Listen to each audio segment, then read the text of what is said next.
And we're rolling. Welcome everybody to Fake Whale. Today we have my good friend with us, David Allen. Hello, David. Hi, how you doing? I'm well. I'm better now that I'm speaking to you, man. It's always such a Likewise. pleasure, dude. Thank you. Thank you. I'm excited. I'm excited just to hang out. Yeah, me exactly. So, just a little background for everybody listening. Me and David go back, what is it, like 5 years, maybe? Yeah. May Yeah. Probably more online though. Like we knew each Sure. other, probably following each other for quite a bit longer than that, but we actually met in person maybe 5 years ago, maybe more. I can't really put a finger on it. I know I'm bad at that, but it's been years. But we The older connected I through tattooing through tattooing, initially. yeah. Yeah. Yeah, And the older and I get, the more time I eludes know, me. right? Same. Yeah. I forget where it is in the past, but we connected through tattooing. I was a big fan of your work. Um, and from there, I mean, I got to watch your career just really kind of take off, it seems like. But we connected through tattooing in Chicago. You're still in Chicago. Um, Mhm. so maybe to start this out, are you a Chicago native? I'm from Indiana. I was born in Gary, Indiana. That's So like pretty an hour and close. a half south. Yeah, yeah. Technically a suburb. I don't have a southern accent. If you go a little more south, Thankfully. there's a y'all. Yeah. But I love So it. So okay, I cool. came up here. I came up here because it was so close and because it opportunity abounds in the city. Yeah, and us Midwesterners, I think we tend to go to the nearest city first, where it's just like if we're Mhm. like not from a big city, we're just like whatever, which one's closest, and just we from there kind of launch off if we want to. But so you went to Chicago, and were you always into tattooing? Was that kind of what you wanted to do growing up, kind of, or like where is it an artistic path? How did you come to tattooing in the first place? That's a good. I like to draw. So I'm super ADD, and in class, I used to get in trouble all the time for drawing while I was, listening. And so I realized pretty quickly. I got a degree in graphic design. I thought that'd be a way to make money. Uh, but I hated it. I wasn't really that happy. So I wanted to find a job where I could draw and live and make a living. That's it. So Right on. all the research I did, tattooing was like, oh, if you get good, you can make your own hours. I was pretty Right on, cocky though. yeah. I thought I'd be good fast, but it took me a long time. I doubt that it took you a long time because like you're the best tattoo artist I've ever known, like or ever even seen their work or like definitely who's tattooed me. So like I think you have a high bar actually. So you're probably really good fast, Thank you. but Thank but I'm gonna fast forward real quick just so that we don't get lost Sure. about like where your role is now because now you're the director of the uh, if my pronunciation is wrong, correct me, but Winder Museum in Chicago. What? Oh, wonder. It's almost like Wonder. yeah. It's weird. Yeah. It's been a circuitous path. I didn't expect it, but they're letting me curate and kind of They're create letting me care. an They're expansion. letting me do it. They call it a Willy Wonka job because it's a lot of technology mixed with art. It's not selling art. It's more like selling a ticket to an experience. So Yeah. I'm trying to add a little Yeah. heart to it. Yeah, it's a museum job, so I mean that's a lot different than like, a gallery job where you're trying to sell the work. You're actually just trying Yeah, to get people in the seats kind of more yeah, so if to yeah. say. So so like that I wanted to jump ahead just so that we had the roadmap in front of us and everybody understands like where you're Sure. at now, how we met. And also I want to bring up right away is that you've been into crypto for a long time. Yeah. One of the first I think the first time I met you we talked about crypto even like in person. I mean, like the first time we met in person, you tattooed me. You tattooed the Francis Bacon piece. I think that was the first one, Yep. right? Yep. Yeah. So we did that. It was in some other person's studio at that time. You didn't have your own studio. You were working in somebody Mhm. else's studio. I remember you brought me into another room. Were showing me some stuff, and we got into like the crypto thing. And you said you did pretty well in the boom early crypto days, like Mhm. 2017, 2018 crypto boom. So you were early to that. And then when NFTs and all that came around, you were pretty early into that as well. So like I just want that to be known. We have all Yep. these points to cover for Sure, everybody sure. listening. This is going to be a really cool, interesting conversation. How David has taken this path. So we met doing tattoos. I think we met because you were doing a project where you were tattooing like one of one tattoos. Like you could buy them Mhm. online and then come in and get it. And you wanted to do it with my work. So I Right. think you curated like 4 pieces, 3 pieces maybe. Uh-huh. And people Ye actually bought them all and got them all tattooed. Yeah, yeah, it was awesome. I was getting bored with, I don't know, curating my own work or what I wanted to do. So it was a way to connect to other artists and collaborate in a sense of I get to jump into your head, and then how do I translate this into skin? Those are really fun, actually. They kind of reinvigorated Oh tattooing yeah, for I mean, me. and it was so cool, and you're so good that your reproductions of them were just mind blowing, honestly, and like the Thank size you. and the scale that you did them at on the people, they weren't just little pieces; they were like really No, important pieces to the people who got them. Which also leads then into the meaningful aspect of your tattoos because it's not just superficial for you because your career then took a turn or an evolution, I should say, mhm, where you were just doing these really great tattoos of reinterpreting masterworks. I know you were doing a mhm. lot, like you did Francis Bacon on me, which is just unbelievable. And then you worked with me and other artists, similarly in that way of connecting and collaborating. But then, and you're gonna have to fill in the gaps for me because then it went into this way more meaningful path of mastectomy tattoos. Do you want to Yep. talk about how it went from, you were always pushing the boundaries, but now this was just like, it wasn't even a boundary push, it was a brand new thing, and you came up with it, and it's remarkable. Talk about it, please. Thank you. So initially, a lot of my tattoos were really based on rendering. So I had no qualms taking someone else's work and just reproducing it or just quality, craftsmanship, right? I didn't even feel like I was in a cover band. I knew full well that I was doing someone else's work and I was getting better at my craft. And I'm okay with that. The opposite of that then was some people just create their own artwork and they use it as tattoos. And I love that as well. But what the next level for me was the opposite of being a copy machine. And it was listening to a client after they went through trauma. I didn't know it would be trauma based, but I wanted to do something that was meaningful as opposed to cold. Um, and hearing what someone needs for their own body and what they've been through. So it ended up being mastectomy tattoos, but it's been other like burn victims and other people that have faced like life threatening trauma and really seeing their side of just how they see themselves or when they look in the mirror or when they don't want to look in the mirror. What does that feel like and look like? And so it became removing my ego and myself. I would render shit really cool. I would do my best, but it was more about using the design principles, gestalt principles. You don't cover a scar with a straight line. You can guide the eye. You can use multiple objects to confuse the eye so you don't see the scar. Things like that. So using a little my background to actually help somebody. And it changed me. I really spent a lot of time listening to people. Try killing your ego. And tattooing is a form where like not to get too macabre, but people die. Like my artwork continuously just fades, degrades, and people die. And you don't say that while you're tattooing somebody, but that's real. So it was a constant pushing down of ego and self. That's really interesting. I never thought about it. The art dies. Oh yeah, yeah. And it I fades. love Or if that. you get it infected, right? What if you just Sure, go sure. swimming in the lake after? Yeah. Yeah. Um, okay, so I love what you're saying about you don't tattoo a straight line on a burn victim type thing. I mean, it's using the same design principles that you learned in school. I'm sure, like in design, like I use those same principles in my artwork too. And it's just like any surface that you would work on, like you have to accommodate the surface that you're working on. So if I have a more textured surface, it's going to change how I work on that piece versus something like, Yeah. super smooth. It's very translatable. And for you to Yep. make that connection then to the human body and actual skin, like that's revolutionary, really. That's like next level tattooing. And that didn't go unnoticed for sure Oh. because, uh it really is next level tattooing because next thing I knew, you were like doing fucking TED Talks, literal fucking Yeah. TED Talks, like Yeah. Yeah. Yeah. touring the world and shit like that. And like I don't want to skip any steps, but there's like you involve technology into that mastectomy Mhm. tattooing quite heavily. I would love for you to like go into like Sure. a little detail about how you went about these mastectomy tattoos because I mean it's pretty mind blowing. Thank you.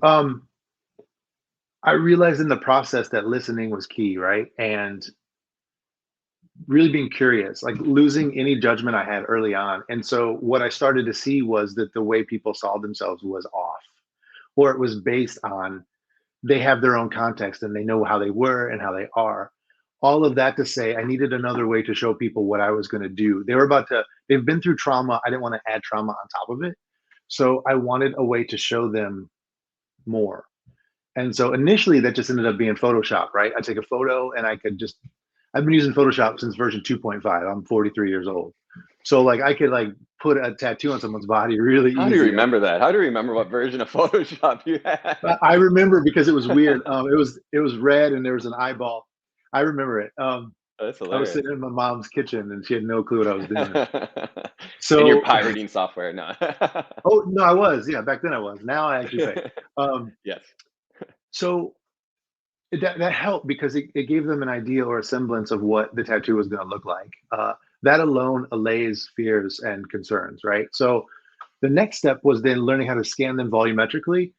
So that's photogrammetry, where you take a photo from multiple angles, and then the computer stitches it together. And so that gave me, first and foremost, I could look down and see someone's body like they saw themselves. You can't do that personally. You can't do that for real, but Mhm. on the computer you can. That helped me understand too. I'm not doing a tattoo for other people. I'm doing it for them. And also, there are questions I ask like, hey, do you want this to be seen, made for people to see it 3 to 5 feet away, or do you want it to be seen better from a distance? There are all these Oh, questions, wow. and technology helps me answer those questions or really understand the constraints and then work within those. So Wow. I love it. I love it. It augments everything I do. I've always wanted to use remember the Google glasses? I would love to have a reference right in front of my eye while I'm tattooing. I would Oh, love that. wow. I would love that. And I think that's coming. I think that'll be soon. AR, yeah, that'll be like an AR thing, right? Yeah, Yeah. that's in the future. Yeah, I'm Yeah. sure you'll be one of the first people to have it though, because you seem really advanced in technology because you actually had like a to do the photogrammetry, which now we can do on phones. But you Right. were Right. actually but you were ahead of that big time. You had like the full rig, right? Like a I had a rig. 3D Yeah. photo rig where so your clients Yeah. would come in and actually go into the rig and get their body photoed, photogrammetry or whatever, and Yep. then they could you so what you would do then is then you would take that, apply the tattoo, right, that they would Right. thinking of, and then they were actually able to put on VR and then And look they could down see at their own themselves. body. Yeah. And like, I mean, and when you told me about that for the first time, it blew my mind because we're Yeah. talking, what was that, 2018, 2017 that you were talking about Yeah. that? Yeah, I That you're was. doing that? It was too expensive, but people helped, because it was for a good cause. Yeah, Yeah. that was so early in. It's crazy now that we can do a lot of this with the phone. I love it. Yeah, it's crazy that we can do it with the phone, but I just remember back then being like, "Holy shit!" And I asked you how you actually got all that stuff, and you told me the story about, like you fell in line with some, kind of VC types and stuff, and that helped a lot. Yep. And that's super cool that it all went to like good. Did meeting those kind of people come from doing the TED Talks? So that came from I started to realize I didn't like doing press because this really feels insular and it's about that person, or it's sharing other people's trauma, and you got to be really careful. But what I Mm, did see was that I can share my take, with consent, and I can showcase something that's bigger than me. I was so booked that I couldn't keep up. So I wanted more people and more artists to understand and see this. So that turned into doing some press. I had an article published in JAMA, which is a medical journal, and that's kind of foreign, and that led to a lot of press. That led to like NPR type stuff, and it was really uncomfortable. But I saw that it was for a good cause. That is what connected me to other people. Once people saw the story, there are people that actually have good hearts that have money too. So there was someone who had his mom made lingerie for women that had mastectomies in the 70s. And he pulled me aside and he wanted to help. And so that's how I was able to start my own studio. wow. Okay, that's actually really beautiful. That I didn't know that part of it. Like you told me Yeah. about the guy or whatever kind of, but the mastectomy connection is actually really beautiful and like, Yeah. wow, that's quite a story. Um, so how did the TED Talks even come about? Well, before that, even I want to say like you saying that you wanted to get the story out. did you want to get the story out because you felt other people could do this too? Like you weren't trying to just keep this style to yourself or this. It's not even a style. This practice. You wanted this back practice to spread maybe, or maybe become canon.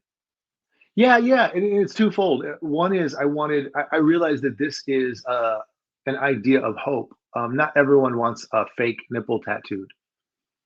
Um, and if you've gone through this, like to have a different option to be able to use, or even just the process alone. There are people that I've talked to that didn't go through and get a tattoo, but the sharing and vulnerability of Mhm. sharing what you went through and how you feel, that's beautiful. So to know that that process exists, and for other artists to see, this has sparked.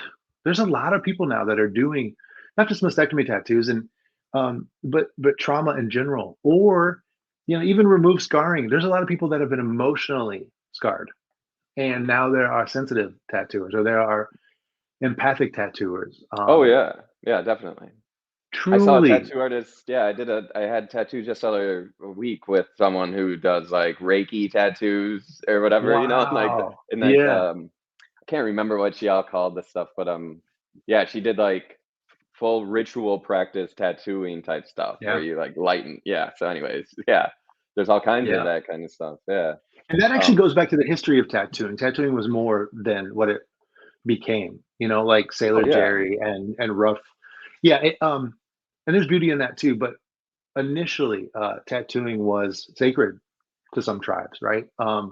There was an indigenous tribe in Alaska where the women would have their inner thighs tattooed. So the first thing that the baby saw upon birth Fucking cool. was, yes, That's tight.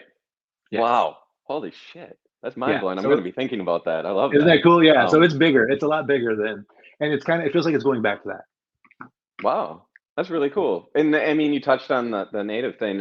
You're Pueblo, part Pueblo, and Yeah. you have that in But your yeah. profile. That's why I bring it up. Pueblo father in your profile. So like, you do have a Yeah. connection, like an I do. actual like connection to that lineage, which is even it really makes the story even more the depth of it more dynamic. Um, so how did the TED Talks even happen though? So like you said you were getting press and you did that. Is that how? Like because I've gotten press before, but I've never done a TED Talk. Sure. TED Talks are like this whole other level of something, Like how did It that was happen? intense.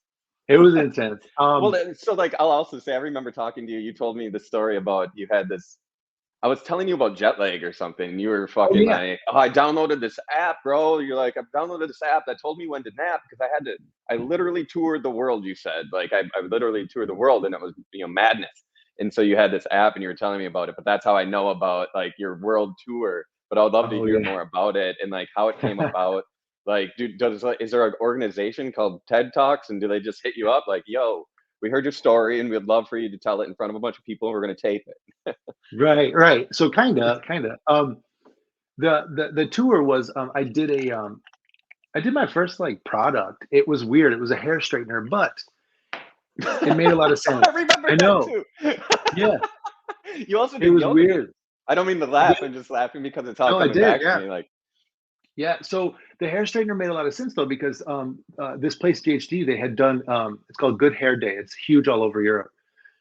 They had done a lot of workshops with women after their hair comes back from chemo. It's a different texture often. So they don't know how to deal with that or what to do. So there's these workshops that help train and teach people. So it made so much sense. And then they were going to donate the proceeds of this floral hair straightener to breast cancer research and awareness, and it actually raised millions of dollars. So it was cool. It was just wow. they put me on a tour. They sent me to Sydney. They sent me to Milan. They just sent me all over to talk about it, to raise awareness, and that was intense but beautiful. It was a lot. But yeah, that app was awesome. It's based on everything's based on NASA science, right? But it's based on like your circadian rhythm and when to like take melatonin, and it They actually use it for worked. like But it, astronauts or something. for astronauts, right? And it sucked because it'd be randomly in the day they'd like take a half-hour nap in 30 minutes.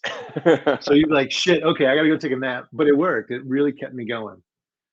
That's interesting. I mean, Yeah, yeah, yeah, I can't remember exactly when that was that we talked about it, but and jet that's lag funny. hits me hard sometimes. Like when it Yep. hits, like it can just really like it feels like it can last a month almost sometimes. But Oh so I yeah. think that's why you're telling me about it.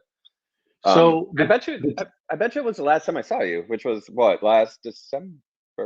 Yeah. December, yeah, yeah, It it's been seems like September. forever ago. It I really know. does, but it was actually less than a year ago. Like, that's Yep. crazy. Yeah. I'll actually say too, like, you gave me the Tezos tattoo. Tezos. Yep. Yep. Um, that made it made a splash when we first posted that. We'll have to post that again soon, for the year anniversary. But anyways, getting distracted. Okay, so you did that world tour. What about the TED Talk itself though? Yeah, Like, how did that happen? I'll tell you. So they reached out. So there's the primary TED and then there's TEDx, which are local organizations. And so the Chicago one had asked me a few times to talk, and I said no. I didn't want to do that, the pressure of that. But during COVID, I really thought about it, and I had enough time to write something a little deeper. So I said yes, and then I found out later that they actually a lot of people try out for those, and it's not necessarily an invite thing always. So that scared me even more. But I did it. I went through it. Uh, it was hell. It was really hard. You can't use cue cards. You can't. I don't know if I'm supposed to talk about this, but you can't use cue cards. There's no teleprompter. You just have to memorize it. So the only way to do a talk to the point where it doesn't sound like you've memorized it is to know it Mm, super well, like 3 months of memorizing it. So having it written, edited. They give you like coaches too. wow. So yeah, coaching a lot of over Zoom. Finding the through line in your story, reining it in. Wow. It was a lot. It was a lot. I turned mine into something a little more personal. I realized, especially over COVID and not tattooing people, that I had been changed by all the people that had shared their stories with me. How I think I came in very unaware of myself and my surroundings and just kind of going forward. And then during that process, I learned how to think of other people differently and really check myself and maybe even look inward and heal some with a lot of therapy. A Wow. lot. So did you so the it was TEDx, that initially reached out. Did you do just TEDx or did you do the other TED too? Well, I did the TEDx, but then it was picked up by TED. Yeah, okay, that's what I Yeah. thought. Wow. Yeah. So, yeah, everybody listening, you can definitely go check that out. That's everywhere you can listen to TED shit. And what did that do for you? Like, because those are so widely viewed and stuff, did you get a lot of people hitting you up after that, or did you get a lot of attention, or what was it like? Yeah, it just opened different doors. The people I work with are like you, like we've hung out hours because of tattooing and then outside of tattooing, but I don't really share who I am. And that kind of, I think, showed a little more of myself. So a little Hmm, more of me. So that just turned into people saying that maybe there was some capabilities that were more than just tattooing. So that's when interesting. Yeah. I got a few job offers and um, interesting people reaching out. Some people just wanted to talk. Some people just want Yeah, to say thanks. You yeah, know? yeah, for sure. Yeah, I didn't Before expect that. before jumping ahead, kind of in line with what you're saying there, how many this is a weird question, but, like, how many, mastectomy tattoos do you think you did? Or, like I have a database, so that helps. It's like 264. So wow. 200, yeah, yeah. And they're really intense. It's a day, Say it again, how many? 264. Oh, shit, okay. Do you have any idea how Yeah. many tattoos in general you've given? Oh God, That's a ridiculous question, isn't it? thousands and thousands. Yeah. Yeah. There were That's days like crazy. there are days in a street shop where you do 7 little tattoos, right? You know what I mean? Sure. So like, Yeah. I've been tattooing for 17 years now, so Wow. a lot. You really like, hmm, I don't wanna divert too much from the story or whatever, but, like, you're so good at tattooing, like, the more I get tattooed by other people, the more it makes me realize, like, how good you are, and it doesn't Thank even you. make sense to me. I was even just looking at this Tezos tattoo last night and being like, "What the fuck?" Like, I don't even it felt like nothing, but it's still darker than everything else. It's almost a year old, and it looks brand new. The lines are tight. I don't remember it healing, it just was healed. I've nobody Yeah. tattoos like you. Where did this like, how did you do Oh, that?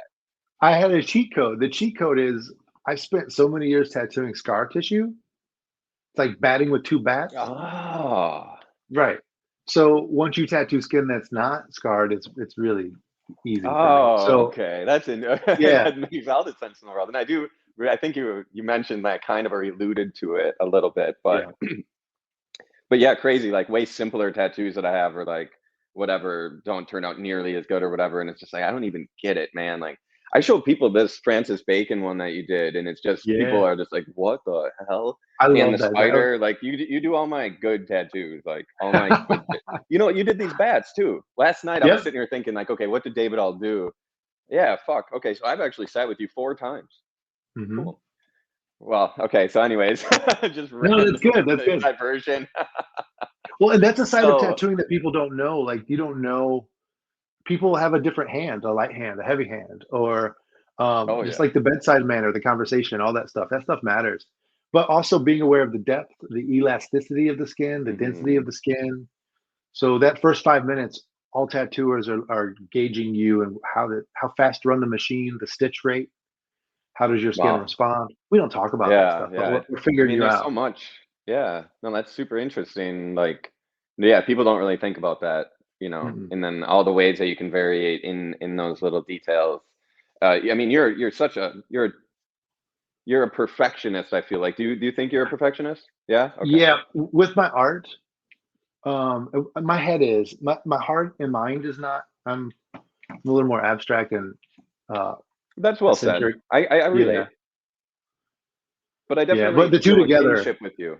Yeah, I feel same. a kinship with you though, like when it comes to practice. Like there's not a lot of people like that. There's only a few, but I find that they're always just like best in class. Usually it's like, That's but awesome. but usually in this very like idiosyncratic way, where it's like, Sure. Yeah, yeah, yeah, where it's like they don't fit in with anybody else, but like they're better and like they're kind of the best at it, but yeah, and they're always, but they're always on their own kind of and on their own wave, doing their own thing and the interesting weird path, not taking the obvious routes and stuff. Those are yeah. always the people that I fall in line with. So I definitely feel that kinship with you. Um, Likewise. Yeah, but so anyways, you're meeting these people because of the press, and like I said, you were working in a shop when I first met you, but then you were able to open up your own shop at one point, and I remember visiting that shop and getting tattooed there as well. And I believe you had like the rig there. You had a lot of tech shit there, didn't you? yeah, yeah. Rig, Yeah. backdrop, And how did that all come cameras. about? Like getting your own shop and everything. So that was this person that pulled me aside and talked to me. They gave me a loan with a low interest rate. So the loan helped me start opening up the studio, my own studio. It just made sense. Having conversations about cancer or death in front of 15 other tattooers or two other tattooers or whoever, it gets heavy for the whole room. And also, some people are taking off their shirts and they're uncomfortable with that. So this was a way to have like a private studio, a private Mm. environment. That's why that was the impetus. And I didn't want it to feel like a normal tattoo shop, so I found a loft style space Yeah, it and was kind of. beautiful, like gorgeous space. Thank you. Yeah. I And watched a then TED Talk. I watched a TED Talk with Jeannie Gang, Studio Gang, an architect, and she talked about oh, creating a space based on empathy or how people use the space. you really And dove then so into the empathy thing, which is super cool. And I know that like it was part of a personal journey for you too, which we can touch yeah, on if you'd like in a little bit. But I do want to get to the fact that like you do no longer have that studio. yeah, I got tattooed there last time. I got the Tezos tattooed there last time. But yeah. so like last time we saw each other, you were in the transition now Mhm. of no longer really doing full-time tattooing and moving into this position at the Wonder Museum. Did I Yep. say it right this time? Yeah, yeah, whatever. Okay, Yeah, and which is in Chicago, and so that's another big jump that we should talk about, the going from the tattooing to like the Wonder Museum now. Like you're heavily into sure. tech and that and all that, which makes sense because I believe this is a more tech-based museum, Right. right? So that does start to make sense. But going from tattooing then to this, and like you had just opened the shop, it seems like, but then COVID happened, maybe a COVID. year or two after, Yep. 1 year after, 2 Two, years after, two, two two years. years Yep. after. So like COVID happens, and in that time, is that where a lot of change happens with you because you were still working out of the studio, but at that point, another person was owning it or was their Yeah. studio now. Let's talk Yeah. about the So transition. sure, I ran a workshop where people would fly in from all over the world, and I would teach them the actual techniques with scar tissue and how to tattoo scarring. But I would also talk about like interpersonal relationship stuff. And one of the people that took that class asked me if he could tattoo out of my studio to actually try doing mastectomy tattoos, and I said I can't because I'm losing it. And so he was like, I'm actually looking for a spot. So he took over. So it's his spot Serendipitous. now. And yeah, it was beautiful. And I still go in there sometimes. He lets me tattoo out of his space, and Hmm, he's become a good friend, you know. So um that's great. it's beautiful. And this new job is very unique. It's very different. It's they wanted a fine artist, but one that had a tech background. It's as simple as that. Um I think they had started Wonder started as a pop-up because the owner has a personal collection of fine art, and he wanted to show. He had some Yayo Kusama Yeah. infinity rooms in crates that no one had seen. So he was like, "Well, I'm going to put one up, and I'm going to Whoa. let Chicago see one." And it blew up. People loved it, and so Wow. they added stuff around it, but it became more like Instagrammable and more about visuals and less about content. And they wanted more. They wanted to go a little deeper. Mm. So now that's what the next phase is actually expanding. So I'm opening one up in San Diego. We're opening one up in Seattle, Boston. That's been my life now. Just Yeah. 9 to 5. I did the opposite path, freelance, and then to I remember talking about it with you when you were giving me this Tezos tattoo, about going back into the full-time job and the benefits and the pitfalls, because there's definite benefits that we talked about too, you know, like yep, the consistency and, you know, the reliability, all these things, and then the opportunity to help other artists and promote, you yes, know, and to build and all those things. I would love to talk about that with the Wonder Museum. Like, what is so like I haven't been yet. I'm gonna yeah, actually be visiting next week, or this week, yeah, like this coming Thursday. I'm gonna be getting into Chicago, and we're gonna kick it in person. I'm gonna get yeah. a tour of the museum. But I've never been there, so can you tell me a little bit about the museum, maybe itself? Like, I love how it Sure. started. That's really interesting. But is it using the word museum is heavy to me? You know, it's like it's not called the Yeah, Wonder it's not Gallery. It's called the Wonder Museum. So what right. is it about this place that deserves is that the word, or what, like what makes this a museum and not a gallery, and like what kind of building are we talking about? Is this just like give me the rundown. What is Wonder Museum? It's it's not technically a museum. And now the word museum has been defined as a nonprofit as well. That just happened this year. And it's not a nonprofit, it's a for profit. So that's weird. It's interesting. But the benefit of it is it's a machine that I'm trying to help um, artists with, where there's marketing. They're pushing it. It's not just an Instagrammable spot or location. I think it was that for a while, but now it's more like I see it as a platform. Or what if we have the money and we buy the technology, but then I give 10 artists, myself included, that couldn't afford the technology, but I give them the pixels or the dimensions, and I say, what would you do with this space? That's interesting to me. Like I want to be able to provide a platform for a lot of people.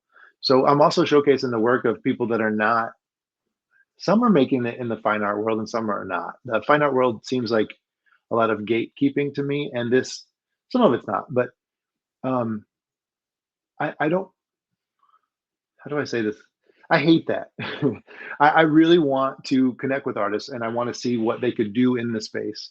And I want people to see it. I want people to understand. Some of it's just fun. Some of it's just interesting. I just want to ask questions and wonder. That's the goal. Is I think we want people to feel curious. Period. Wonder, awe. I mean, that's Hmm. the name. That's the whole point. Is just to, I see 75-year-old. I saw a 75-year-old couple like dancing in front of a screen. That's fun to me. But Yeah. then you see people crying because they come out of Kusama because they did their master's thesis on Kusama, right? So it's this weird, And then there's people that bring 4 outfits because they want to take photos in front of cool LED lights, right? That's different, and that's hard for me to see, but that's real, and I have to accept that. So I'm trying to find a balance of that and create more um, safety for artists, but also too, we're making a profit. So Hmm. I have to know that, and I By have ticket to sales. lead by ticket sales. That's it. Yep. And then um we're putting money into marketing. What if the money we put into marketing doesn't just market Wonder, but what if it markets other artists? What if it pushes yeah, for artists on sure. in a bigger way? I love that. I love the ability to. Also to protect intellectual property. Oh my God, these contracts that I go over, I hate them. And I probably shouldn't say that out loud, but they're written by lawyers that aren't thinking in terms of the artist. They're just thinking in terms of their safety, right? So Hmm. trying to understand that medium ground and being transparent with artists, like what does it look like? If they want your intellectual property, like that's a big deal. If you're willing to give that up, like you should ask for more money, or understand the implications, right? So there, I can go off. There's a lot I'm No, learning. yeah, no, it sounds almost like educational to artists Yeah. too. Like, what about the physical space itself? What kind of physical Yeah. space are you Sorry. working with? No, no, no, no, no. That was like I want to know all this, but like I'm That's also awesome. interested in like, are we talking like a two-story building, or is it like a more like a gallery, one room, or is it like Yeah. the LACMA? You know? Right. Right. It's like I would say between 9 and 15,000 square feet. Okay. So Oh, I'm okay. sure. Yeah. So I'm showing like That's pretty low. yeah, I'm showing 20 to 30 exhibits. So Okay. and We're an exhibit talking, so it space. is a museum. Like if somebody was expecting to go, like it's an experience like a museum. Yeah, you're walking. There's a path. So, some of them are linear. Some of them are more hub and spoke model. Rooms are 20 feet by 15 feet or 10 feet by 15 feet. It depends on the history of the architecture and the Hmm. spacing between the columns. Um, I'm learning a lot about that too. Working with architects in each city, um, it's it's really kind of cool to see how you can utilize the space based. It's just more constraints, right? Like here's the Hmm. constraints of the space and how do we use it. And I have some artists that need a specific amount of room, and I have some artists that thrive in the fact that, oh, that's a weird space, that little corner, like Yep. let me mess with that corner. Yep. Yep. I like that kind of stuff. Yeah. I'm that kind of artist. Like I don't want the weird space intentionally, but like I like knowing my limitations. It Yes. helps. Yeah. Um, it sounds, yeah, that sounds cool. And you said you're opening one in San Diego too. I remember you telling me that earlier too. I was like, shit, I'll drive down when you're down there, Yeah. definitely check Yeah. that out Please. too. Yeah. So what is your role there again? Like, because you're overseeing these different cities too. So like you're really high up. Like, is it like the guy who owns it and the whatever, and then you basically is next down, Um, or it's like, how do I? I'll just say creative director. okay. Um, but That's the it's most kind of like important a role at a museum, in my opinion, right? yeah. It's kind of like chief creative officer is what it is. Wow. It's just that came with time though, not a lot of time, but time of like learning, like, do I trust this guy? Is he gonna even spending money? Like, are you doing it appropriately? Are you doing it right? Hmm. Are you taking care of artists? Are you still thinking and good for us for the like the company? Are you just pushing your agenda? So it's a new world for me though. It's a little corporate, but it's not. It feels more like a startup. Cool. Yeah, Yeah. that's exciting. It's exciting. There's just I'm probably doing the job of 3 or 4 people at this point, and maybe eventually I Yeah. won't. Yeah. Yeah. Hopefully you won't after a while, but that's how it is at the beginning. Like Oh yeah. yeah, I mean, full disclosure, that's how we're rolling at Fake Whale right now too. We all got a lot of Oh, roles, but totally. like you just got Yep. to do it at the beginning because it's so good, like, and that, but it's not forever, but like do your job, like just get Right. it done, put your head down, and do the work. I love Yep. that phase. That's my favorite time. Um, Yeah. It's only hard on that relationships, like my family. I have to really communicate and make a point to be present when I am home. That's hard. and I can imagine you seem like the best father. Like you're the most Oh, thoughtful person I think that I've ever met. You're the most like gentle person I think I've ever met in so many ways. thank Like you. one of the most, at least. Like getting tattooed by you is like therapy. Like every time. And Oh, over the years, we've both grown so much. From the first time I met you to now, I'm a different person, and I believe yeah. you are probably too. And the way that like when we did get together and get tattooed, or I would get tattooed from you and we would talk, it was always like such a great uh, emotional experience in a way too, Yeah. where we both were very open and would share like where we were in life and like the struggles we had, the things we'd have to Yeah. overcome, and we both were very focused though on self development and like Yeah. really like it's like yeah, we got a lot of issues and we're fucked up, but we know we can be better and we want to be better and we're gonna be Yes. better, and like we would Yes. talk about that every time, and it was so. Anyways, like just to say that like you're just like yeah, Thank you. I don't even know where that started, but it's Well, important let me to like go ahead, please. Thank you. Let me say, so the running theme here, and you picked up on it, is empathy, right? Mhm. The older I get, the more I realize I just wanted more of that as a kid, right? So I leaned into trying to Mm, discover what I needed the most for myself. And I didn't start off in a good spot, and I've made many mistakes in my life, and I was raised in a system that taught me the patriarchy and misogyny, and I grew up in a white home, but then I have this native background I didn't know about. I've just got these forces, and we all do. So it was really cool to spend time with you and see that duh, you have forces too against you or with you, but to be able to share and communicate, you don't feel alone when you do that. It yeah, helps. of It course. helps. It helps to see other people around that process. I laughed when you said you thought about like what I needed most or like what I was lacking most as a kid or whatever, because like um that's what I needed too, 100%. Yeah. Like I needed empathy. Like I never thought of that before, just now, honestly. Like that I knew it inherently and I've used other words and danced around, but I've never Yep. just thought like that's what I needed. That's it right there. And then I laughed because you saying like I thought about what I needed and then, cultivated that or whatever, but you know, and I laughed again because like being such a shithead I've been in life, that there's Yep. been a long time of my life where it was I didn't get it, fuck everybody else too. Yep. Yep. And it was the opposite of what you're saying. And that's why I laughed because like I know that now. I get that now. Yeah. But like for a decade at least, I was just like, nobody gave a fuck about me. I don't give a fuck about anybody else. But like Totally. nobody else Yes. deserves it. If I didn't need it, you don't need it. Oh, you can't get on, fuck you. You're a Fuck bitch, you. like whatever. That's survival, right? And that's Yeah. just a coping mechanism. Like it's either adaptive or like maladaptive. And most Yeah. of mine were maladaptive.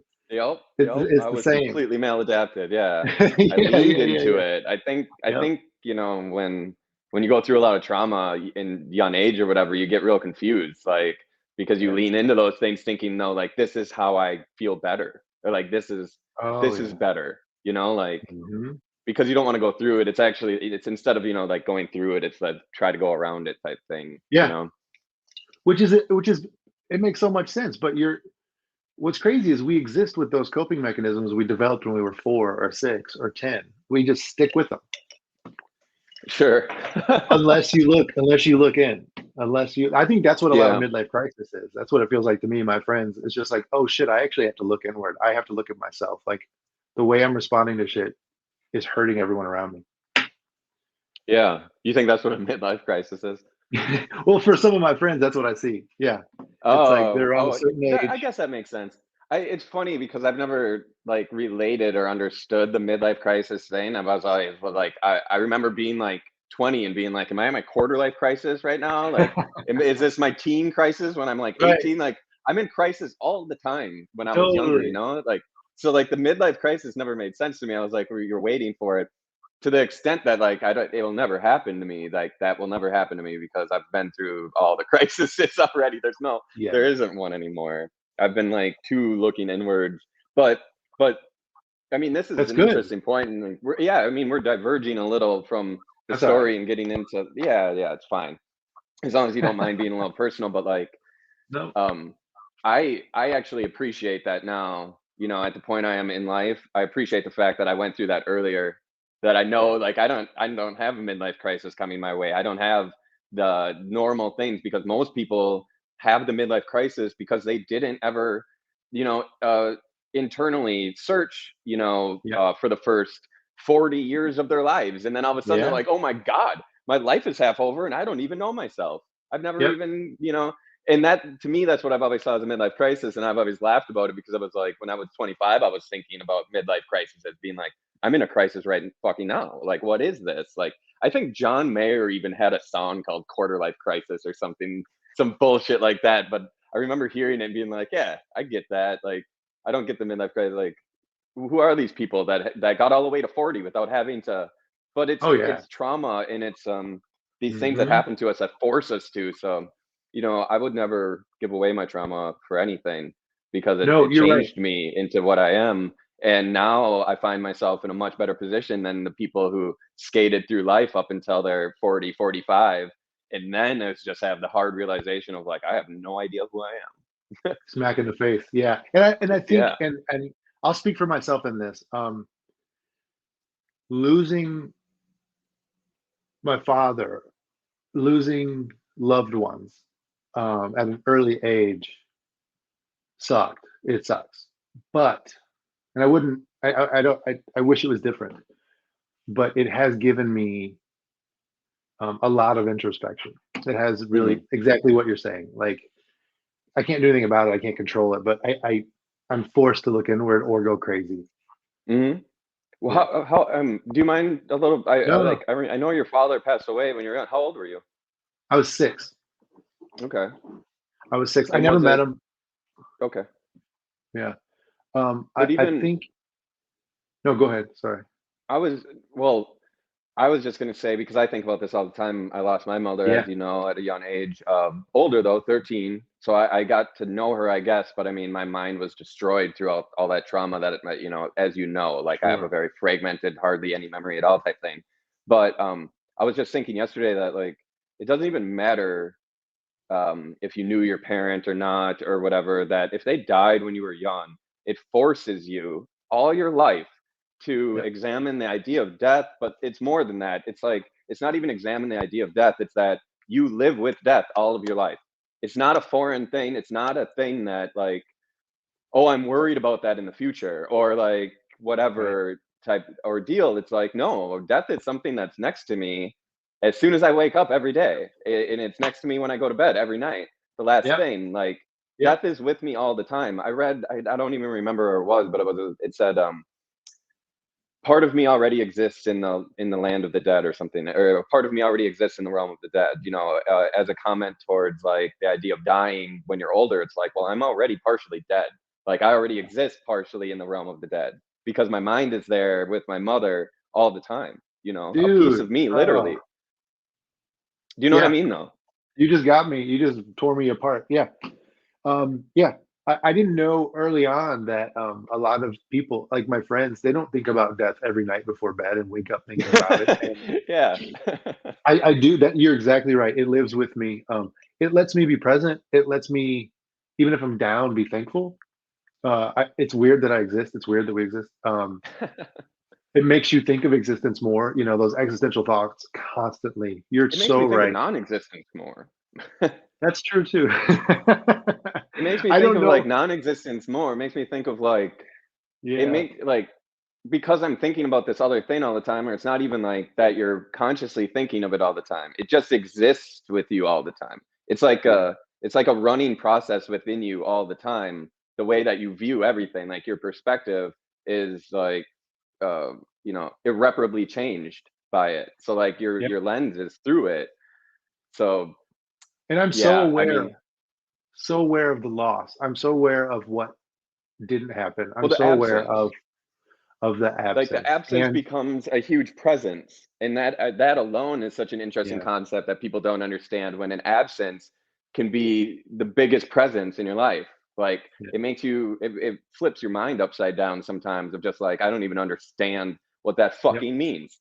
Like, and I'm living it. Right. I've lived it all my life, and I don't fucking get that still. I still don't understand how something lacking is the most important thing, like, or it's the most present thing, is an absence. It literally, even verbally, doesn't make sense. Like trying to think of it intellectually doesn't process, you know? It's infinity. It's back to it's infinity. It's that concept of what we Yeah. can't possibly. You're totally right. Yeah. Yep. And I But so think now as a anyways, like, no, please sorry, go. just real quick, as a parent, Mhm. it gives me room to be vulnerable and to be real and to not put on airs with my kids, like, and to really see from their point of view, like, I don't know if I'm going to be here tomorrow, so like, you are loved. You are loved. Mm. You were loved. I was here. I'm present. I want to think from your point of view. My son, sometimes to get a point across, I get a little terse or a little stern, and he's so sensitive. I see that it affects him, and he'll literally sit me down and say, like, you're talking to me as if you're above me, and I have a hard time responding to that. And it gives me so much joy to see how he can communicate Yeah. that and how he's right. It's not my place to do that. Mhm. It's not. And if I want to meet How old him is he? as a human, 16, Wow. I know. Fuck. I mean, he's so much Yeah. more advanced than we were, I'm sure, Yeah, like, and isn't that the goal? That's fucking awesome, right? Like, I yeah, want no, I mean, you're yeah, doing it. he's doing it, man. But yeah, yeah, yeah, the tools. I just But fought with my dad when I was 16 all the time. We would oh, yeah, scream yeah. about shit. Yeah, yeah, I fought with my mom, exactly right, yeah. Wow. So Uh, anyways, I just like, yeah, I mean, that's all really beautiful and everything, but that idea of like, even though you didn't know your father, but just the fact that he's dead and that him being such a big part of you makes you live with death all the time. And yeah, anyways, like, and I think we started talking about all that just because of talking about like midlife crises and shit. yeah, yeah, it's true. I'm just not scared of death now. I'm very scared of death, but I'm also not scared to look at it and live amongst it, like you're saying. And I think that's a lot of the empathy talk and a I'm lot not of the scared of like, death. I'm like scared of dying. I'm not scared of see, death I'm at all. not. I'm not. I'm scared of the absence now that my kids will have to live with. Ooh. Ooh. Yeah. Yeah, that's one I don't have. I I don't have know, it's kids. So weird. like, It's weird. Yeah. yeah, by design. Like I don't want to think about that. Yeah, I get it. But no, I mean I get it. That's beautiful. I mean for you, that's really beautiful. But I'm not. Yeah, I have no qualms with death at all. I did like when I was. Well, how long ago was it? Like 7 years ago, I think. I think it was around 2015, going through major Sure. changes in my life, and I couldn't even sleep at night, dude. I couldn't even Yeah. sleep. Like I would just lay there thinking, like, why am I doing anything? We all die. Like, why anything? I was so existential, dude. I was like, I might as well Ben Camus or fucking Sartre or something. Just like, I was reading all those books and just like, but I was Yeah. viscerally feeling it as anxiety within my body that would not allow me to Sure. sleep. It would be the first thing present on my mind when I would wake up in the morning. I would think, well, why even fucking do anything? I'm gonna die. Fuck it. Like, fuck out everything. Like, I can't. Like, Yeah. I couldn't function. I was paralyzing. Oh, yeah. Oh, yeah. Do you think that And has now I gone into don't give your a shit. art? Has that gone It into your did. art at all? It Yeah. did a lot. Yeah, my art was very existential for a long time, for sure. But now a combination of like both. This is turning into a therapy session itself. No, it's not. No, But it's like not. a combination of like over just the last couple of years healing like the loss of my mother finally, the Yep. combination of that and then also just like really working on myself and like getting over a lot of like my like shitty um vices and habits and just Yep. whatever, shit. Doing a lot of I did therapy and all that kind of shit, got on meds, whatever. But like now I'm at a point with death where it's like I couldn't care less, man. I think about it all the time where it's just like I think about death a lot, but to the point where it's like I could die right now, it's fine. Like I think about it on airplanes all the Yeah. time. I feel turbulence Oh, and I just yeah. close my eyes and I'm like, it's cool. This is fine. Yep. If it goes down, that's chill. Like but I'm serious and like I've talked about it with my therapist. Like I don't wish death upon myself. I don't want to commit suicide, but like when I'm on the airplane and maybe another person's a little scared or whatever, and I'm closing my eyes and thinking, this is totally fine if the plane goes down right now. It's genuine. I genuinely Yeah. feel that. But Yeah. I'm not scared of death at all anymore. It's just I'm scared of dying. I don't want to like. I watched Hellraiser last night, and I don't want to get ripped apart by The chains. That sounds suffering. or like when Yeah. they're The when suffering. they're when they're talking about like there's all the ways that the human can feel like, and you're gonna feel it all before you die. It's like that's what I don't want that. That's what I'm Right. scared of. But like the nothingness or whatever it is, I don't give a shit. That's cool. Yeah. Yeah. Yeah. So yeah, I guess I'm scared of the nothingness and the suffering seems I don't know, I feel like we suffer kind of constantly anyway. You're right.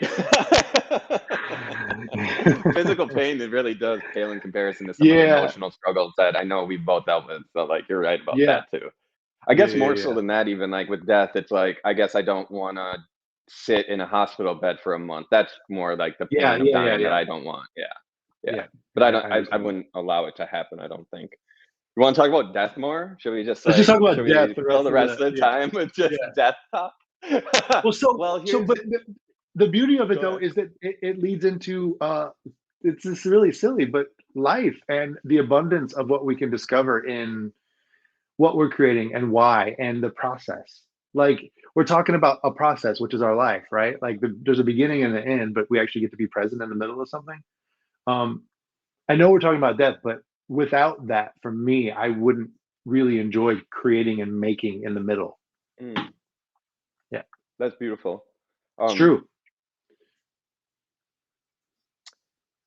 Yeah. Sometimes I feel like other people got this like are so much more eloquent when it comes to these kind of things, like when it comes to like why like what you just said being so beautiful or whatever. I've never said anything like that. I've Oh never even God, thought anything like that. Like that's not sometimes it's true. like I make art because I want it to be the most terrible thing I've, I don't know. I think I lean into the dark a little bit more than a lot of people, or I lean into like the grime a little bit more, and I like Yeah, it though. Like I like that. yeah. What you just said kind of reminded me of so a good friend of mine, Mitch Horowitz. Do you know Mitch Horowitz? No. Mm-mm. He's an occult scholar and a writer. Oh, He wrote like the Miracle Club and stuff. But anyways, okay. I had him write me a quote for my book because I have a book coming out next year. And so he gave me Awesome. a really early quote for it on like the preview or whatever. And he wrote like, "In a world of decay, Jesse Draxler shows us what's being born." And then Oh, what you just said kind of reminds me of that. that's Like in beautiful. death, Yeah. there's so much more in death too. Like, and I think of the darkness and void as full of potential instead of nothingness. And so like Yeah. when I think of death, I think of it the same way, where it's just like, I don't know, it's probably fucking awesome. There's probably just shit tons of potential and excitement, and like it's probably full. Like I don't think of death as an emptiness afterwards. I almost think of this as the empty part, and that's probably, some other that's probably full Totally. of shit, Yeah. you know? Yeah. You're like living on the event horizon of the black hole. You're like Yeah.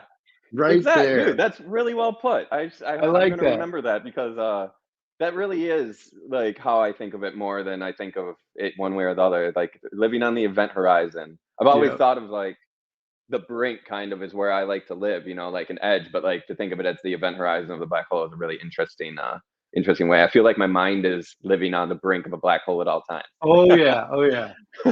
Oh yes. I think that's why we have vices. Yeah. So speaking of things that are dead and vices, NFTs, Wow. That's pretty good. That was good. huh? Yeah. That was good. Yeah. So you get into NFTs and stuff too, and I do want to talk about that before we run out of time. Sure. Because Fakewhale being what it is, living in this Web3 ecosystem, I would love to talk a little bit about your entry into the Web3 ecosystem, if that was a natural process because of how much you dabbled in crypto, and then in what ways you did, or like I think, well, no, just tell me, just like when did you first start minting? When did you hear about NFTs, and like what was your path into it? Pretty early in, just because we were stuck in the house, right? Well, this is a little before being stuck. I wasn't as early as a lot as I don't know the exact date. I'm sorry. I know you're not asking that, but I would like No, to be able to tell yes, you I need the the month, the the day, the yeah, hour, yeah, the and the precise. second.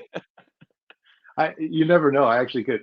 I can check all my transactions, right? Like, so I Hmm. understand that I understand the technology, and I understood crypto from like 2014, 13. So it all that made sense. The difficult part was, and I think for a lot of artists, how does my art fit into the space when it's not natively digital? Um, But if you did say that I mean earlier you said that technology augments everything you do, yeah, much like the same with my practice where it's very physical, but technology augments every single thing, even though you may not be able to tell. You're the same way. totally. But it makes me also. This is a good conversation because what sells, right? At that point, 3D spinning shit sold. So, oh fuck, do I make 3D spinning shit? And also, why do I care? Why do I care if it sells? Like that's a conversation too. Is it about that? Is it about putting out art? Is it about a quick dash for money because COVID's here and I need money? Like, what was the reason? It really made me look at myself. I like that a lot. It was tough and it was confusing.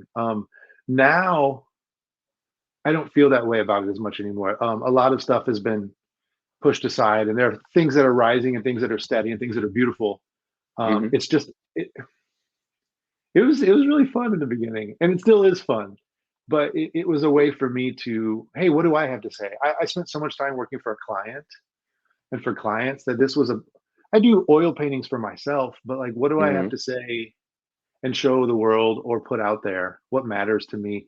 I still don't know that answer. So I I did some mean, generative. I did some there's generative so based much. flowers. Yeah, right. Like I don't know if I ever will know that answer. I did flowers. I love botanical imagery, partly because it does die and decay, and there's more meaning there I don't usually talk about. But I also just I tried some 3D stuff. It's not my thing, even though I spent time doing 3D bodies like in ZBrush and Mhm. modeling. Um, Tried to incorporate some of You my paintings. Yeah, you did some really beautiful generative flowers, which I Those are think I fun. own one. Yeah, But that was a really cool blend of your the technology and your practice. Um, I love that you brought up your oil painting practice because you're a very good oil painter. Like thank you. your oil paintings are phenomenal. Yeah, and it's funny to me how humble you are about them. They're better than a lot of people who are much, more boisterous and think they're way better than, but No, you're such a humble person. They're thank you. great. I hate them. They're I hate them. fantastic. Thank you. I hate them. I hate them. Thank you. That was Yeah. amazing. Who did the painting behind you though? By the way, Oh, this is Kenrick McFarlane.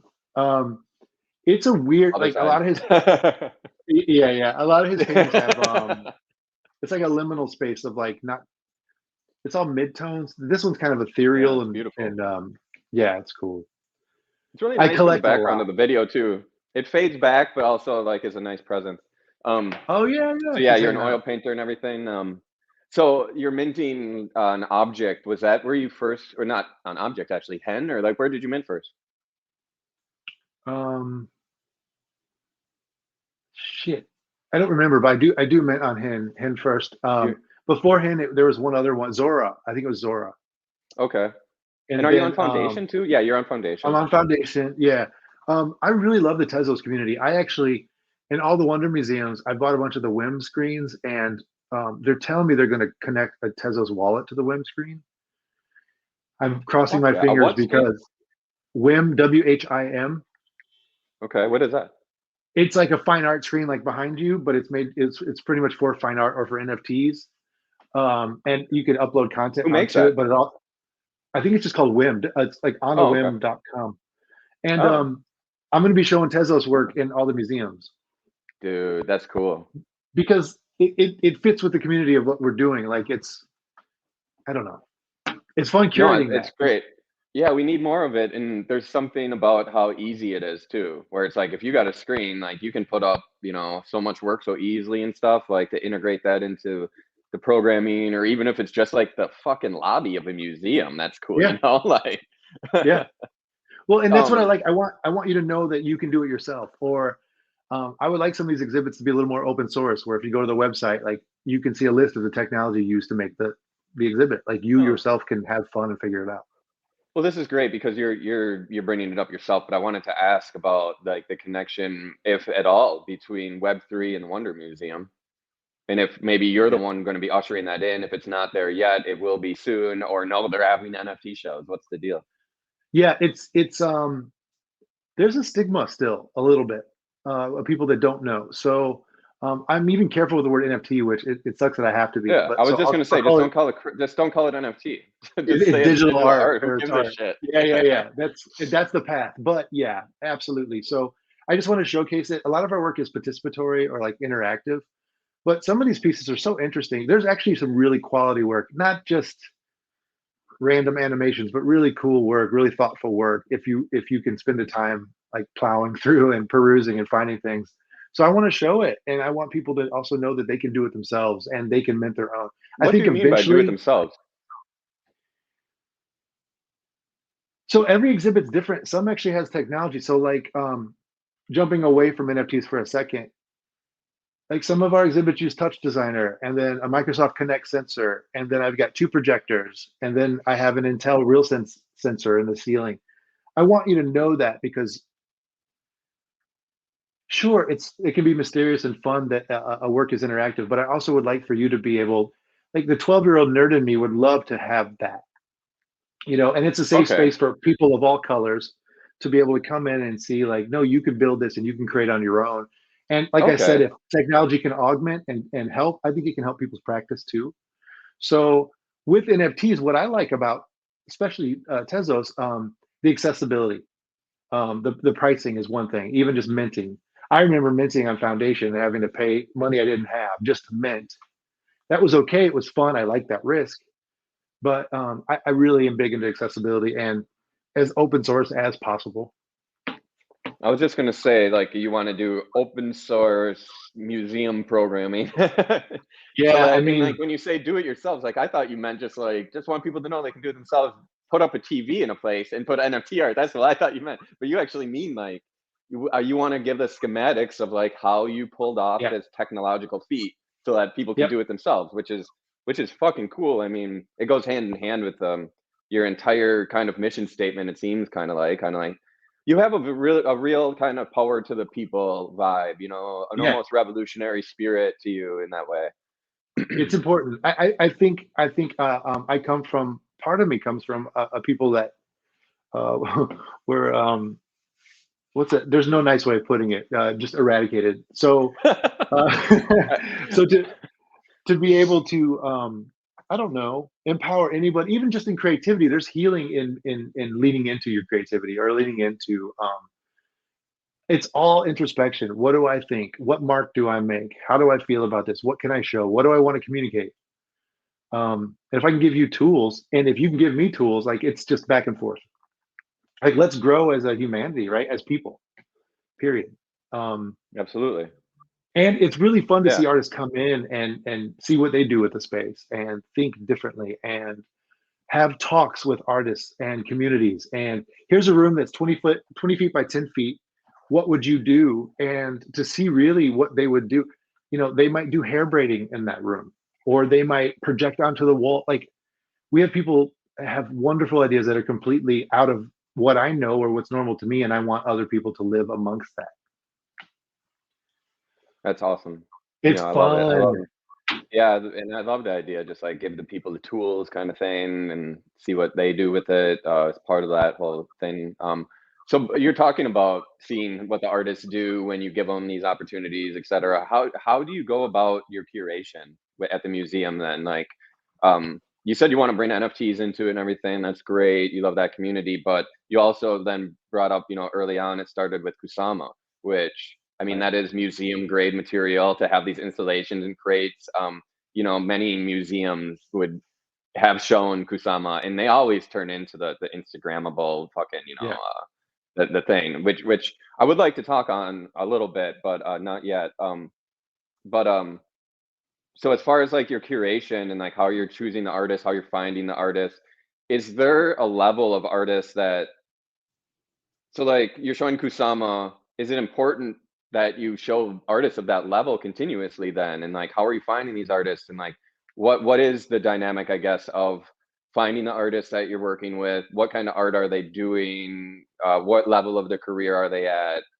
All Yeah. this, like, how basically, I guess what I'm asking is how do you come up with your programming? Yeah. So the money is the it's all money. And I appreciate the bluntness. yeah, yeah, it really is. And I understand it, and I hate it, but it's real. So Mhm. I have a budget for each museum, and within that budget, what can I do? One of the tricks I'm learning is, if I can buy the license or the right to show a piece in three museums instead of one, then I can spread that out amongst three museums' budgets. Um, that's one. That's one of the. So it's money based, and but Yeah, money that's is just beyond this. curation, that's some other shit. Yeah, it sucks, but it's real. But that kind of puts me where I can, certain pieces I'll spend a little more. Like, we will spend a little more if it's like a piece that we know. It's not just about draw, but it's about heart. Like, we have this piece called Inside Out. It's this woman, Lee Satchwitz, from Berlin, who grew up in Scotland, and it's almost like her grandma's greenhouse, but it's got fabric and it projects onto it. And in Scotland, it would be a sunny day, and then a storm would come, and there'd be rain and hail, and it'd be dark, and then the sun would rise again. So it's all black and white, huge contrast, and then yellow sun, and it's beautiful. And it's like 3 minutes of capturing a moment. I want that. I want to have that This is moment. in I the want to. museum right now? Yeah, it's gonna be in San Diego. Um, Mm. I want people to capture that. I want them to see it. I want them to be present in her moment. So the heart of that made me want to pay more. I say me, it's not me, it's the whole museum. But that's what I mean. So, like, there's heart involved, And but what I level also of have an to. artist I'm sorry, but, like, what level of an artist is she at? Like, not Uh, that's such a terrible question. Label her, So my please. response No, is I'm just according wondering, to is this who? like emerging artist, mid-level career, or is Yeah. she an established exhibiting across the world in museums already?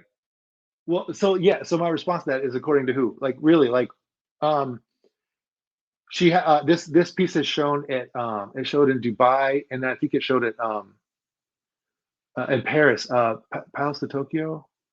So, I mean, we're talking like established to a degree Yeah, artist, mid-level artist at least. yeah, yeah. Okay, But I don't take this wrong. I don't think that way. I don't. I just like that she captured a moment, and she did it at a high level. So for having these sure. fine, I having totally these, understand that.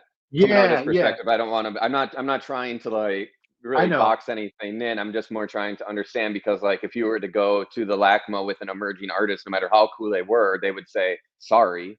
Like right, no, you right, can't do that. They have to go through the gallery system first and whatever. right. Like we're not just gonna, but take a risk, I guess you would say, on this like somebody who doesn't have collectors already or whatever, or hasn't Totally. amassed whatever.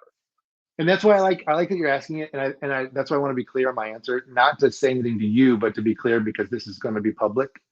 That it's really important to me that I don't give a fuck about that. Awesome.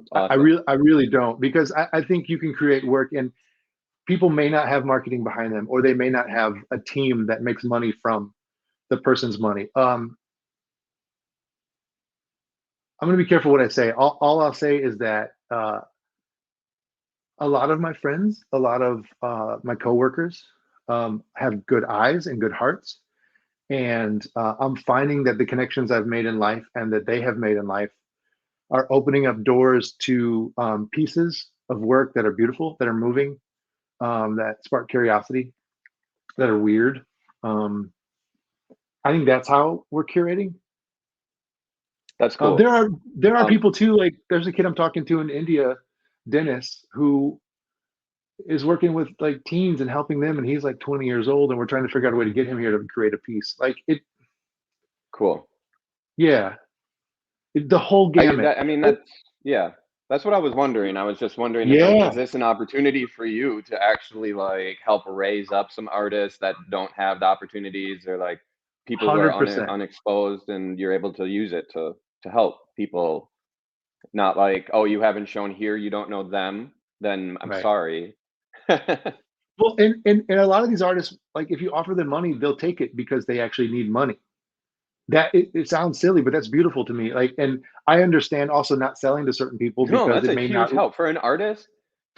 For an artist, money is Right. everything. I like there is no I totally reject that idea of like because I lived it already too, where it was like, oh, I don't want to talk about money. I'm humble. There's no putting a Right. price on art type thing. Like, but like to an artist, money is everything because everything else an artist can create. They can fucking like do for themselves for the most part. Like artists are very capable people for the most part Oh when yeah. it comes down to it, from what I find.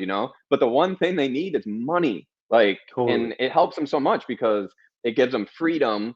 uh it opens up their minds, even just that freedom. So it's like, yeah, money can't buy happiness, but like not having to worry about if you're going to be able to pay your rent next month at your studio Yeah. absolutely opens up your mind to how much, like, to what the kind of work you're going to do, how much capacity you have for imagination, basically, is what it comes down to. Like Yeah. when you're using all your energy worried about how to make money, you don't have that extra capacity for imagination. And so money doesn't buy happiness, money doesn't buy really anything, but it can definitely give you the freedom of imagination. And for an artist, that's everything. So like if you want to support an artist, like, yes, we appreciate just like all the kind words in the world, but like, yeah, give them some fucking money. Yeah. And so 90% of the artists I work with, I've seen a pattern, and it's beautiful, but it's sad. Usually I ask for the budget for the technology. I want to know how much the technology is going to cost because I'm going to pay for the technology as a museum, right? Wonder is going to pay for that. And then I also ask for the artist fee. All like 90% of the artists will pull from their fee because they want to be able to use the cool technology, or they want the piece to just look good. That's beautiful. I don't want you to have to do that. Well, it's funny that you even proposed the question as a separate thing because most places don't. They just start like, this is the budget. and like you have Yeah. to figure out yourself, okay, if I spend this much, and then you're in the Right. position of like, okay, I want to Right. skimp on all that so I can keep this much more, or Yeah. like Yeah. I'm You not want. going to end up getting paid. So like even the fact that you separate them is insane, you know, like Yeah. um other museums don't even do that. Like it's just a grant. Here's your money. Like whatever you can do with it. If you have to pay yourself out of this, Do if with you it have what to you like whatever. exactly. Yeah, Right. it's almost like an advance for a band when they get signed at a label. Like Yeah. Yeah. how Yeah. all bands get fucked with labels. You Uh, know, they're like, oh, you're gonna get so much money, but it's like, oh, you gotta use all that to buy you everything. get. Yeah. Like you gotta. So yeah, that's cool, man. Like I love this. You're the person for this. You're like Thank you. you're like the ideal person to do that because you have all the empathy, like we said earlier, that's necessary to not let other things kind of cloud Right. the judgment and like get other maybe dollar signs in your eyes or maybe fame, celebrity, not that for you, but for the museum or like Sure. whatever. And that's actually a really nice segue into this idea of that you brought up, and it's really not even related to what we just talked to, but this experiential art turning into Instagram art, because Sure. you mentioned this multiple times, Yep. so I wanted to touch on it because it's also something that I'm I'm assuming that you know of the duo Operator, right? Yeah. Yeah. The art, well, they address this topic a lot. I don't know if you listened to the interview or not. No problem if you didn't, that I did with them. But one of their big things is this experiential art, and then they've subverted it, trying to like really turn like making that the whole thing. Like they did that whole project. I forgot exactly where it called, but like On View, where it was like where the Right. person was like the subject almost of the art piece. It was almost subverting this idea of like we go to the museum to take photos of ourselves in front of the art type thing. And it seems to be a hot topic as experiential art becomes more and more apparent in our everyday life. It's like experiential art, performance art was very niche for the longest time. Like still even like most commonplace people that don't go to museums or art shows aren't particularly interested in it or think it's like ballet type Sure. level of like we don't go to the opera type thing.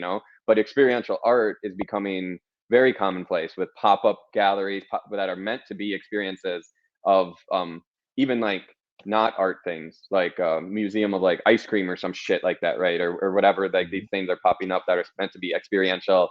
They basically are invented on the idea of Instagrammability and stuff like that. But like I Mhm. think artists play into it now. I think that some of the most interesting things happening within that domain now are when it is being flipped by like Operator, where it is being like the opposite of the thing of like, you can't bring the phone to my concert.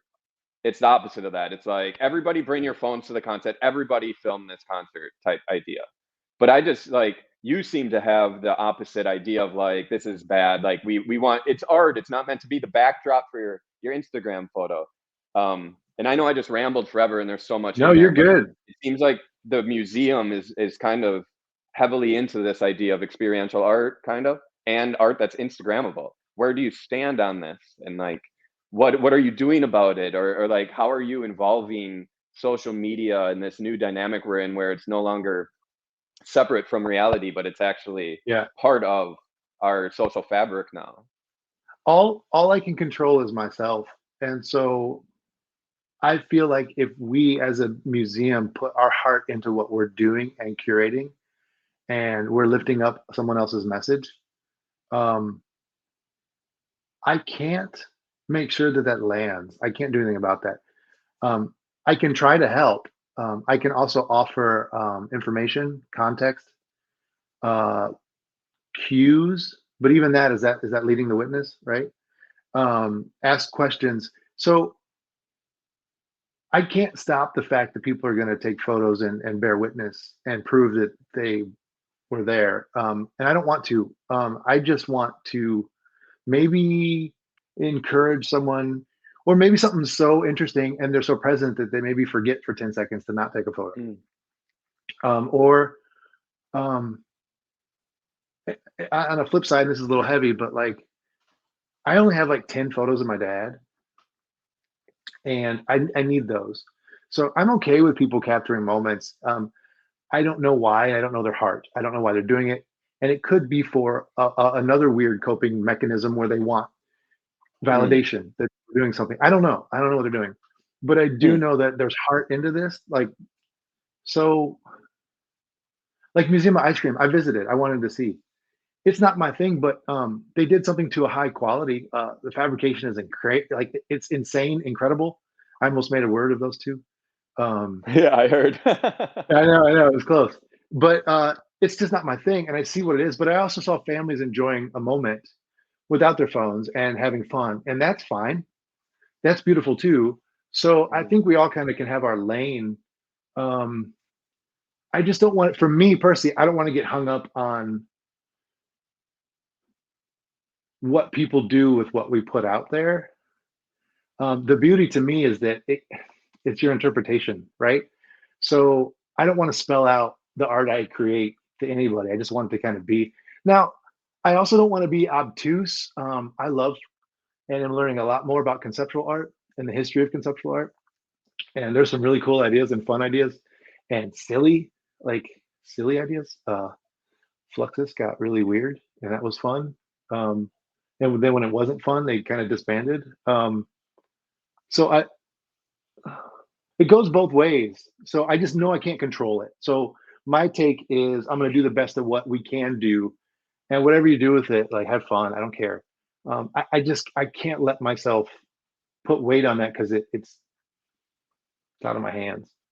That's not. That's a It's kind of really, a I mean, well, no, it's poignant because as the curator of a museum who's doing this, yeah, like showing this kind of work, how the people react to it and what they're doing, it seems like some curators get annoyed. You see posts online or whatever, you see people talking about this, like people, oh, it's just a backdrop for this Instagram photo or whatever. And I think you have probably the same I would, but and so I think it's right. But the same perspective of like, yeah, you just can't let that, change. But you said two things that I find really interesting, or you said one thing at least that, well, one about your father, you only have like 10 photos of your father. I only yeah, have like three of my mother or something. Like yeah, I have very, very, very few. And I also have a different relationship with photography.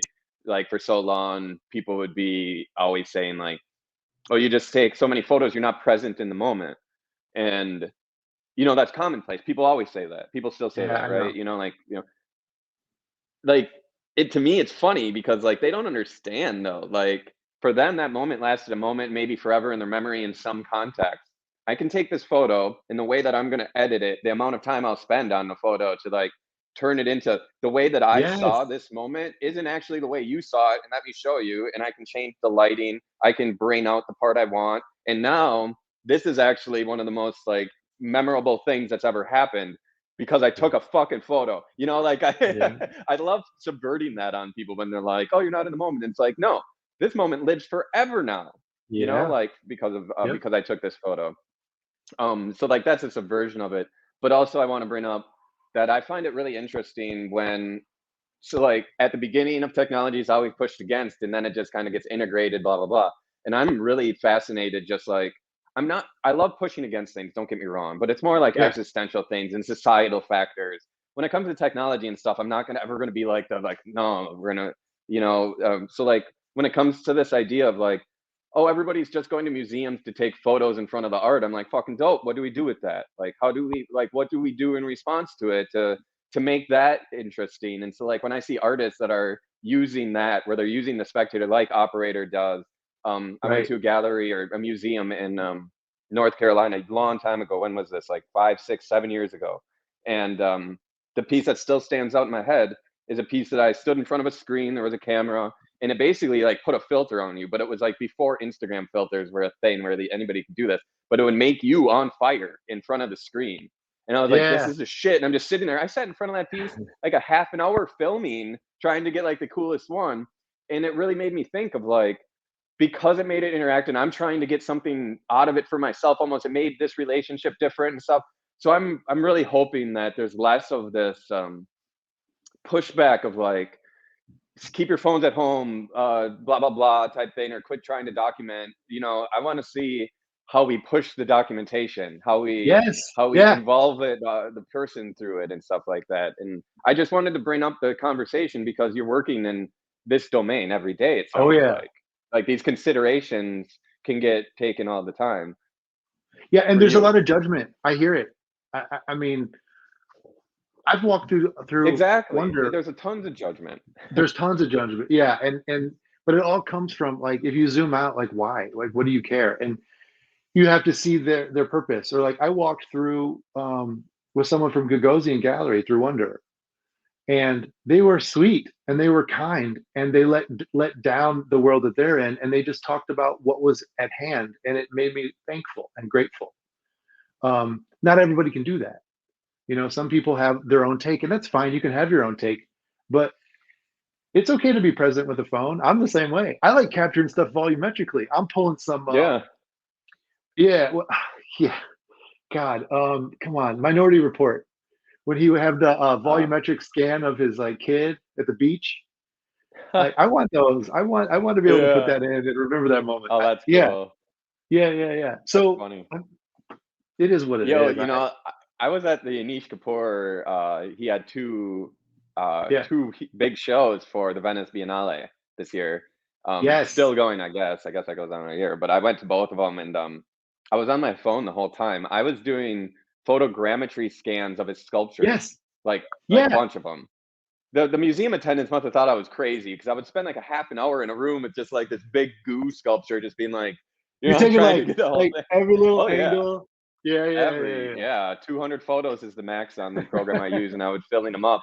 But I was even doing it with people around and stuff. It was funny. But then, also too, Anish Kapoor show, his big concave mirrors. I took some of the coolest like video with Yeah, myself in it, and sometimes having the human context in these pieces yeah. shows the piece better and stuff. So I don't want to ramble on about this. It's just one of these things that, like I said, I don't get, I just I see such hypocrisy pushing against certain things like this, where these people are like complaining so much, like, well, everybody's just using my art as the backdrop for their phone pictures and their selfies.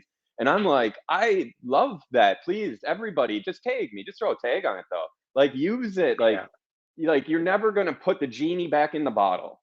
But Nope. now, what do you do with the wishes? It's that kind of mentality. Right, It's not, right. it's you don't go backwards, and it's the same kind of almost. I thought earlier this is a weird relation to the mastectomy tattoos, where it's like not everybody wants a tattoo of a nipple. Don't go back to what you had. You can evolve and like actually Yes, become something more and different, and that's the yes. same way I see this whole like interaction between viewer, the viewed, the role of the viewer in the artwork, all of this. Like, I see it as evolving and shouldn't be fought against so hard. So I hear what you're saying. So nice, like that you don't let that really come into play when you're curating. I try. This is kind of a tangent. Did you hear the podcast Dialogues? The David Zwirner podcast with Beeple and Jordan Wolfson? Oh shit, Um, I've heard about this, but no, I didn't I, listen I to just it. want to bring it up because they both exist within their own lanes. Um, and it was fun to hear. And I don't know. I just think, like, you can take whatever stance you want towards whatever's happening. Like, you think what you want of people and his work, but, like, what is success? If you measure success by money, he's successful. But from the interview, I'm picking up that maybe um, Jordan Wolfson doesn't think that money is the measure of success, and I don't think money is the measure of success either. So it's just like, But where are you coming Jordan from, Wolfson and didn't what? think that. Well, he was just harsh on people, and I understand. I understand both sides. Like, it's not in it. Does what he do, like, is it fine art, or is it They actually worthy get into of? this in that conversation. Oh They talk yeah, about this. oh yes, it's so Yeah, I'm gonna good. listen to this today. It's so good. But it's what I like is, we all come from our own context and our own understanding. It's just also subjective. Like, I can't control anything. I just want to. All I can control is, like, myself. I keep saying that, but what can I put into this? Like, what are my thoughts, and do I really know how I feel, and how am I uplifting people, or how am I enriching my family's life? This sounds all cheesy, but when it's all said and done, sometimes I think that comes across. And I think thought and intention comes across. Dude, when I look at your work, sometimes you can have the simplest image, but you put so much thought, and I don't know how many iterations it got to get to the one thing that you have discovered, but it like, you don't remind me of Paul Rand, but there is a simplicity of your imagery that I know comes from this huge context and this lineage of thought. That to me is what it's about. So who cares what anyone thinks about what you did or what they're going to do with it? Or if it's so fucking big that they want to be next to it and then they're part of your image, that's cool. Word. I Yeah, can keep I think going. you got I'm it sorry. good. No, you Yeah, had yeah. a good head on your shoulders about it. I mean, that's kind of the necessity, like, because you do see that there is curators out there who was like, well, we'll take all the Instagrammable stuff that puts the meat in the seats type shit, like, so Sure, I sure. wanted to just to understand your take on it, which I already knew though, just knowing you, that you wouldn't be that way or the other way where you fight against it, because I guess it doesn't need to be as dualistic, and I was kind of making it dualistic. Like, do you lean into that or do you not lean into that at all and you hate it? Or there's just the Right. middle, I guess, like you're saying, and it's just like you don't think about it. And I Yeah. mean, if you're not a curator, only a curator can answer that question. That's why I wanted to ask it of you, like, But I also come from the world of tattooing where, like I said, my work I can't control at all. Like, you literally can go get a tattoo from me and then a week later get it covered up if you want. sure. Yeah. You know? Well, So like, I mean, but I mean, somebody can buy a painting from me and just paint over it if they want true, but it's harder to resell your skin.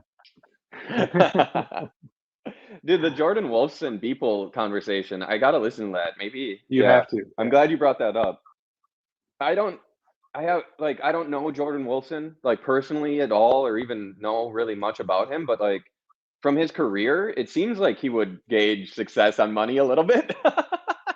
Yeah, I So don't when know. you Like, he said seems that, like a good guy. Like, they both seem like good people, and they have really Mhm. good thoughts. And like Mike Winkleman, like, he is so present of himself and so just transparent and sees both sides in the conversation. It's beautiful. I can't wait to listen to this. Yeah. That's great.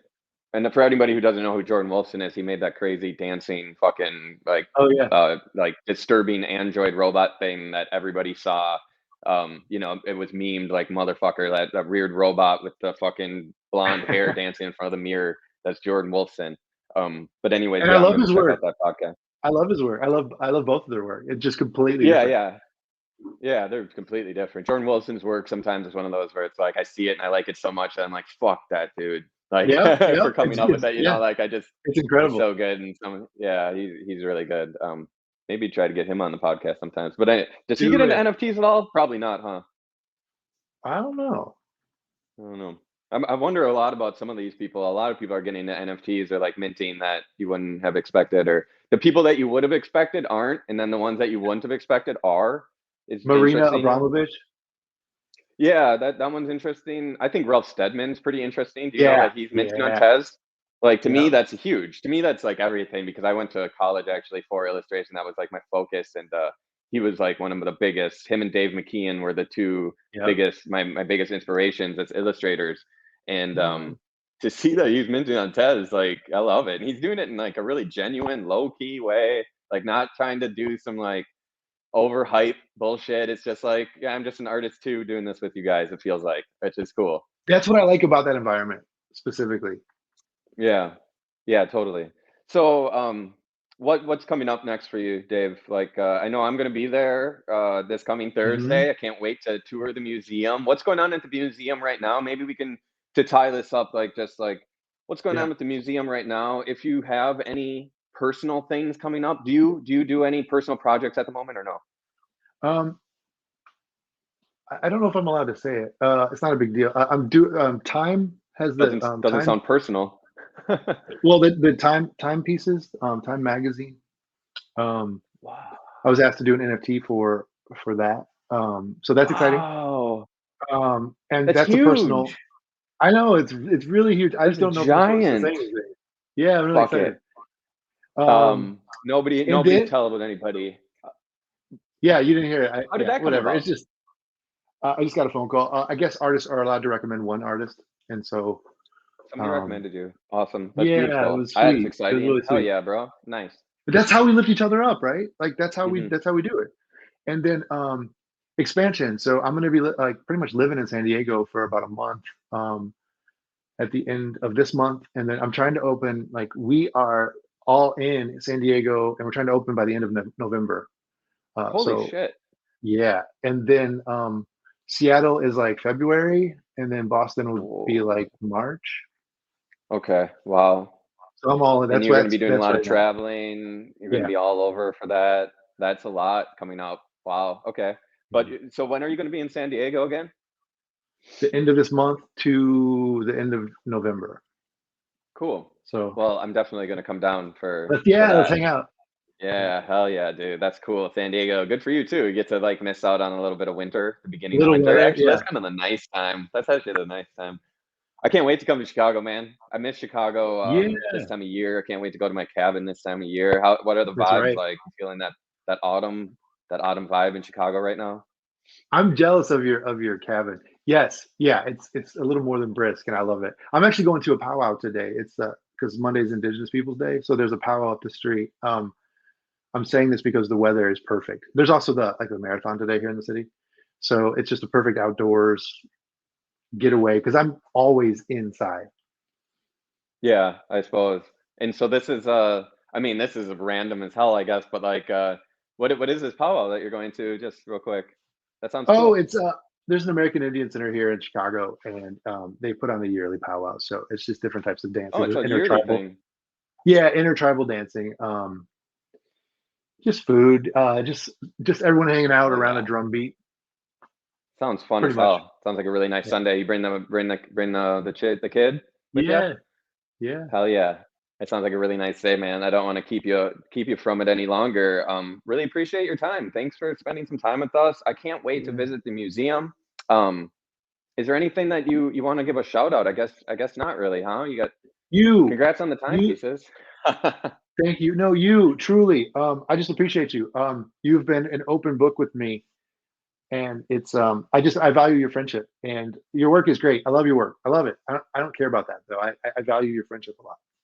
I value friendship a lot too. It's been like a very rewarding 5, 6, 7 year maybe relationship that will Mhm. continue, I'm sure. Like I said to everybody, like that Tezos tattoo that you may have Yeah. seen floating around the Twitter, a year ago. I think that got thousands of likes, so Oh yeah. you I might have have seen it. one. That was done by Yes. Oh my gosh, we didn't even mention. Yes, I did my first tattoo on David of a Tezo symbol, which is Yeah.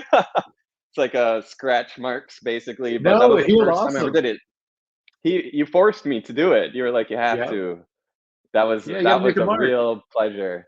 Some of That was my fun. my most memorable experiences, definitely in Chicago, is always with you for sure. And I've Thank talked you. to my dad about you even like when I No go to way. Wisconsin. I talk, oh yeah, yeah, like find you very inspiring, very genuine. You're just such a genuine, kind, caring person. I've been very inspired with you over the years. So Thank keep you. it up. I can't wait to see what you do next, Mm. where this museum goes. Like, and I'm sure once that museum's up and going and you get your free time back, you're going to be on to doing some other crazy fucking thing that will be Yep. really exciting. And we'll talk about that again. And I hopefully I can still get tattoos from you. So I'm going to get on the record. Can I still get tattoos from you sometime? Yeah. Yeah. Yes. On the record. Yeah. Yeah. Friends and family. Awesome.